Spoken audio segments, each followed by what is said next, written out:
تأکید میکرد الجار و جار و اینجا همسایه حق همسایگی داره، اگر چند جور و ظلم هم بکنه، اگر کم کم بی‌تمیزی هم کنه حق همسایگی داره. افسوس صد افسوس که این چیزای بین رفته است. پیش یک شرم حیا بود ای که همسایه بود، یعنی برای اندک کار، برای جنجالی سگ و پشک، برای جنجالی گودک میخیزن کشتل و کشتل سودبازی و روسیاهی و اوه همه بزرگان میگن که چون رشته گس است میتوان بست لیکن به میان گره بماند. همه رشته کند، رشته را اکثر اینا با محکم کردن میشوه. دیگه هر وقت دست بیاری همون کوکی زدی که اونم گره داد تچلی که اومدن میگیره. یک جنگ جنجال شدی، هر وقت هم دیگه را دیدی همون جنگ جنجال پیشت میوید، با هم دلت سیاه میشوه. دیگه او دوستی و رفیقی پیشینه را برقرار کردن نمیشوه. برای بسیار بسیار اندیشه کنید. حضرت صلی الله علیه و سلم میگه من کان یؤمن بالله والیوم الاخر فلا یؤذی جاره. کسی ایمان به خدا و روز قیامت داره هرگز همسایه‌اش آزار نمیده. راوی حدیث حضرت ابو هریره است، در صحیح بخاری اومده است حدیث. هیچ وقت همسایه‌اش آزار نمیده. شخصی که همسایه‌اش آزار میده او اصلا بگیریم ایمانش ایمان کامل نیست. در ادب المفرد امام بخاری اومده است از حضرت ابو هریره رضی الله تعالی عنه، راوی امت اسلامی، میگن از پیغمبر صلی الله علیه و سلم گروهی از صحابه ایستادن گفتند یا رسول الله این فلان، گفتند فلان زن یقوم اللیل و یصوم الیوم، تقوم الیوم و تقوم اللیل و تصوم النهار و تصدق و تؤذی جیرانها بلسانها. گفتند فلان زنک یا رسول الله این شب تا سحر عبادت میکنه، همه روز روزه داره، خیرات احساناتش حساب نداره، لیکن یک کمبودی داره که همیشه همسایه‌اش آزار میده، با زبانش حقارت میکنه. حضرت گفت لا خیر فیها هی من اهل النار. گفت یگان خیر نداره، این دوزخی ای، نه قیام شبش فایدهش میکنه نه روزه روز فایدهش میکنه، این دوزخی ای. گفتن و فلانا لا تصلی الا المکتوبه، فلانی گفتن فقط نماز فرضی را میخونه، فقط روزه فرضی را میگیره، و تصدقوا باثوار، فقط همین صدقه میکردگیش همین قروت قاق، ولا تؤذی احدا بلسانها، هیچ کس به زبانش آزار نمیده. این فقط همین فرض خدا رو انجام میده، اما خیر هم کنه یگان قروتک میکنه و نه که هیچ کس آزار نمیده. حضرت گفت هی من اهل الجنه، این زنک جنتی هی. همسایه ای که حق داره. سبحان الله. حضرت امام اعظم ابو حنیفه را در مناقبش اومده است، در همین کوفه در همسایگیش یهودی بود. این یهودی ها همین کورای امتری روک میکنند، خاصتا اگر بینن که زیانش به یک مسلمان میرسه خورسوخته اهمیت نمیتن. حاجت خونه را روکی بعد کنده است، بروش برداشته است، پرشیده ای همین طرف دیواری حضرت امام یک کمی همون شکوفی پیدا کرده است، همون نجاست ها می اومدیم با همون. این حضرت خیلی نجاست هایی همونجا یک تقوره را می مونده یک ظرفه بود، از بس که مقصد که روز ببیننش خیلی خجالت بشوه، پیش از نماز فرضی بامداد شب بعد خفتن همون تقوره پرشیدگی نجاست ها می برده است می پرتفته. یا شب همون خپ دم گرفته برده است که یهودی از کجای میوید. میگه حضرت این چیه؟ بوی بزیب داره. میگه نجاست ای تو توالت نداری حضرت؟ میگه دارم. این چیه یگانه؟ این میگه ای توالتی تا ای. باورش نمیشوه. میورا نشونش میده که این نگاه که اینجا سیرویت کرده، اینجا میگذره. و میگه چند مدت چی کار؟ میگه 10 سال. تو 10 سال توقت کردی نگفتی؟ دعوا نکردی؟ اون در هم قاضی هم که اگر مراجعت میکرد اینا مجبور میکردن که حجت خونه تا محکم کن یا جای دیگه بکن. همین 10 سال ده هیچی نگفتی، برای چی؟ میگه پیغمبر ما صلی الله علیه و سلم گفته است که همسایه حق همسایگی داره، اگر چند جور هم کنه تو حق همسایگی داری. همین یهودی میگه اسلام آورد، مسلمان شد. سبحان الله. همین رفتار و کردار ما نیک باشه دیگر مردم ببینن همون مسلمان میشوند. نه که بخزی قطعی همسایه داریم برای اندک کار حقارت دست به گریبان و سیاست و کجای جوان مردید میمونه. مردک باید مردک باشه. همین کسی که حق همسایه را میشناسه خداوند حقی او را میشناسه. در کلینین ده اکاو دودار جنجالی دودار اکرا جا نداده است، راه نداده است، راه محکم کرده است گرفته است، او راه نداره.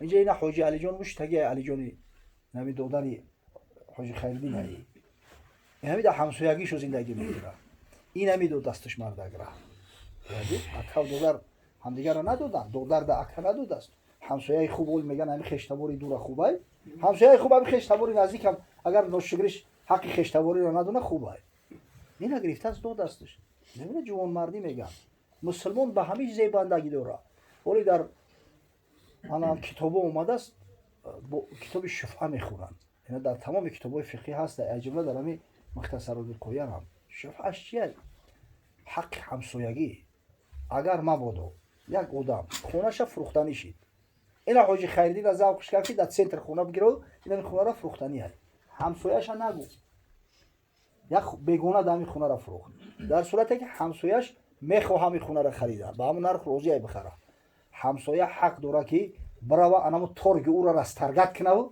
خودش بخرش لام گفته نمیتونی ببینه حتی تو نمیخوای نم همسایه در بفروشیش یگون رفیقی بزرگ را در فروختهش همسایه میام میزنه میگیره خونه را به همون نرخ اسلام اینه که حقوق همسایه را برداشته است حضرت صلی الله علیه و سلم گفت انا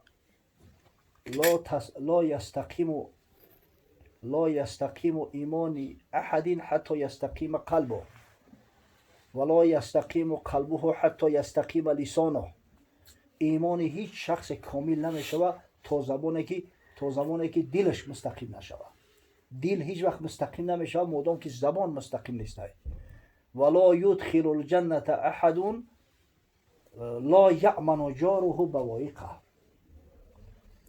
شخصی که همسایه ها از آزار او خلاص نیستند از دستش آزار میبینن شکایت میکنن هرگز داخل جنت نمیشود ولا يدخل الجنه جای او جنت نیست المسلم من سلم المسلمون من لسانه و یده مسلمان حقیقی شخصی را میگن که مسلمان ها از دست زبانش آزار نمیبینن ای دست زبانش امینن مسلمان که ای دست زبانت آزار دید وای به حالت که تو مسلمان حقیقی نیستی ولی در مسئله حق بسیار احتیاط کنید بچه‌ها حضرت گفت جبرئیل علیه السلام میگه باره همین قدر با تاکید درباره حق همسایه گپ زد که من گمان کردم که شاید یگان آیت نازل شود و خداوند همسایه را میراثبر همسایه اعلام کنه توی درجه را همسایه حق داره همین قدر میگه با تاکید گپ زد که خیال کردم که شاید یگان آیت نازل میشود همسایه دیگه ای بعد حق همسایه را میگیره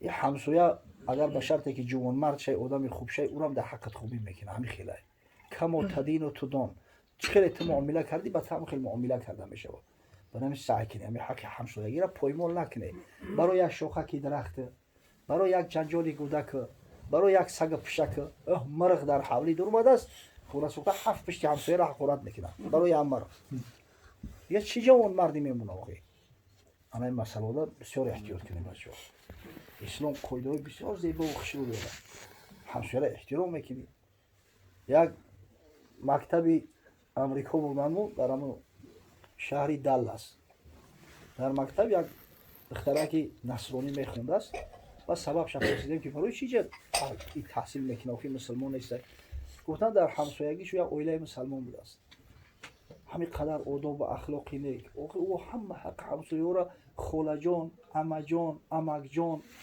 ببی جان همین خیلی مقصد جان قطعی و به یک مقصد احترام قطعی رفتار میکنن ذوق داده است همین پدر و مادر همین دخترک گرفتیان آوردیانش که ایرا مکتبی همین امریکاییش بریم فقط فکیو یاد بگیره یگان گپی خوب جای یاد نمیگیره میخواهیم که همین ولی با ادب شود انا مسلمانو به همین افتخار میکنن انا همین افتخاره مسلمان با مسلمان باید دوست باشه آخه همین خیلی همین شیطنت یهود هم که اثر میکرده است که دیگه نه اکاو دودر با هم دیگر سوزن نه حق همسایه با هم دیگر سوزن نه دیگر رابطه خیشتباری در بین مونده است نه یه حرمت احترامی کلان و خرد مونده است همه است همین نشانهای قیامتن اگر همین خیلی رفتن گرفت لا تقوم الساعه الا علی شرور الناس قیامت قایم نمیشود مگر بر همین بدترین مردم الان کسایی که حق همسایه را نمیشناسن حق خیشتبار را نمیشناسن احترام کلان ندارن یک محبت غمخوری خرد ندارن مسلمان باید مسلمانی را اثبات کنه با حولا گفتن دهن شری نمیشود با هم یک الحمدلله مسلمان گفتن که مسلمان نمیشه به شرطی که شرط قید را رعایت نکنی. پروردگار از جمعی بلا و گزند و حفظ میکنه و خداوند غیرت همت ما متکی چجوری حق همسایه حقی مسلمان را پایمال نکنه، مسلمان را قدرش بدانه، قیمتش بدانه و پروردگار با دعواهای ایمانداری مستقیم بدن برای ما نصیب کنه.